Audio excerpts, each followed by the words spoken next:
ನಮ್ಮ ಕರ್ತನೂ ರಕ್ಷಕನೂ ಆಗಿರುವ ಯೇಸು ಕ್ರಿಸ್ತನ ನಾಮದಲ್ಲಿ ಸತ್ಯವೇದದ 20ನೆಯ ಪುಸ್ತಕವಾಗಿರುವ ಜ್ಞಾನೋಕ್ತಿಗಳು ಎಂಬ ಪುಸ್ತಕದ 14ನೆಯ ಅಧ್ಯಾಯದ ಪ್ರಶ್ನೋತ್ತರಗಳನ್ನೊಳಗೊಂಡ ಈ ಸಂಚಿಕೆಗೆ ನಿಮ್ಮೆಲ್ಲರಿಗೂ ಸ್ವಾಗತ. ಈ ಸಂಚಿಕೆಯಲ್ಲಿ ಇರುವ 11 ಪ್ರಶ್ನೆಗಳಲ್ಲಿ 10 ಪ್ರಶ್ನೆಗಳಿಗೆ ಉತ್ತರಗಳನ್ನು ನೀಡಲಾಗಿರುತ್ತವೆ. ಉಳಿದ ಒಂದು ಪ್ರಶ್ನೆಗೆ ಕಮೆಂಟ್ ಬಾಕ್ಸ್ ನಲ್ಲಿ ಉತ್ತರವನ್ನು ನೀಡುವ ಅವಕಾಶವನ್ನು ಕಲ್ಪಿಸಲಾಗಿರುತ್ತದೆ.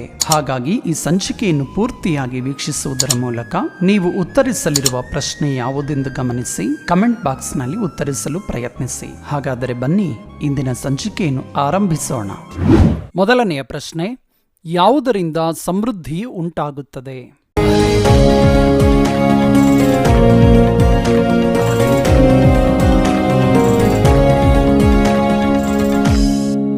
ಉತ್ತರ ಶ್ರಮೆಯಿಂದ.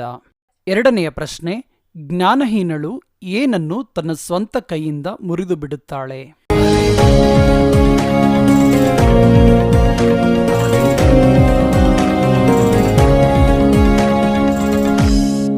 ಉತ್ತರ, ತನ್ನ ಮನೆಯನ್ನು.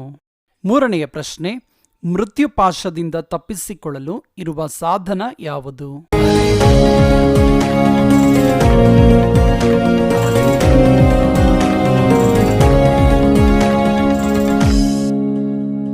ಉತ್ತರ, ಯೆಹೋವನ ಭಯ. ನಾಲ್ಕನೆಯ ಪ್ರಶ್ನೆ, ಮನುಷ್ಯನ ದೃಷ್ಟಿಗೆ ಸರಳವಾಗಿ ತೋರುವ ಮಾರ್ಗವು ಕಟ್ಟಕಡೆಗೆ ಏನಾಗಿದೆ?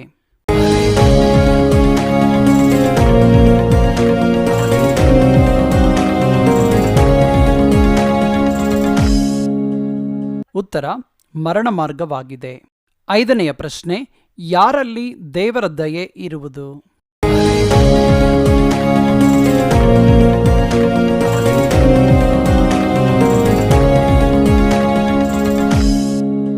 ಉತ್ತರ, ಯಥಾರ್ಥವಂತರಲ್ಲಿ. ಆರನೆಯ ಪ್ರಶ್ನೆ, ಸುಯುಕ್ತಿಯುಳ್ಳವರು ಯಾವುದಕ್ಕೆ ಪಾತ್ರರು?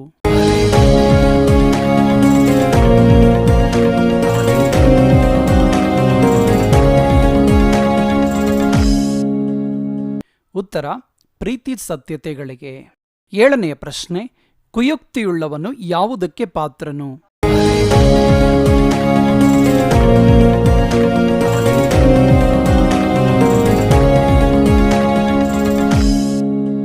ಉತ್ತರ, ದ್ವೇಷಕ್ಕೆ. ಎಂಟನೆಯ ಪ್ರಶ್ನೆ, ಮುಂಗೋಪಿಯ ಧ್ವಜ ಯಾವುದು?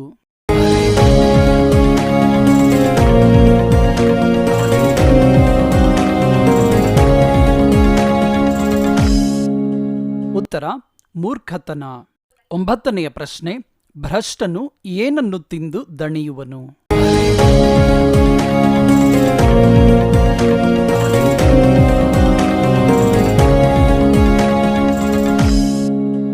ಉತ್ತರ, ಕರ್ಮಫಲವನ್ನು. ಹತ್ತನೆಯ ಪ್ರಶ್ನೆ, ರಾಜನ ಕೃಪೆಯು ಯಾರಿಗೆ ದೊರೆಯುವುದು?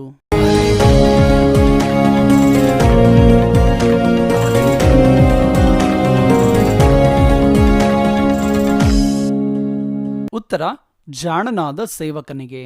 11ನೆಯ ಪ್ರಶ್ನೆ, ಬಡವನನ್ನು ಹಿಂಸಿಸುವವನು ಯಾರನ್ನು ಹೀನೈಸುವವನಾಗಿದ್ದಾನೆ?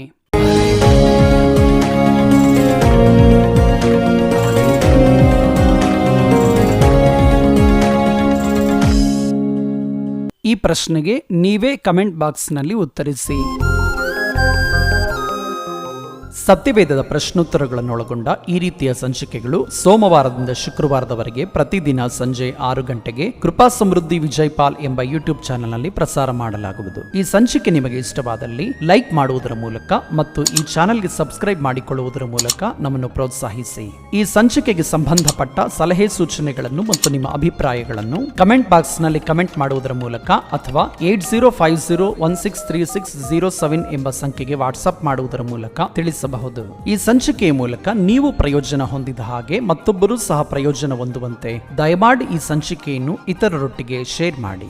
ನಮ್ಮ ಕರ್ತನಾದ ಯೇಸು ಕ್ರಿಸ್ತನು ನಮ್ಮ ಹೃದಯಗಳಲ್ಲಿ ತನ್ನ ವಾಕ್ಯವನ್ನು ಸಮೃದ್ಧಿಯಾಗಿಟ್ಟುಕೊಳ್ಳುವ ಕೃಪೆಯನ್ನು ದೇವರು ನಮ್ಮೆಲ್ಲರಿಗೂ ದಯಪಾಲಿಸಿ ನಮ್ಮೆಲ್ಲರನ್ನು ಆಶೀರ್ವದಿಸಲಿ.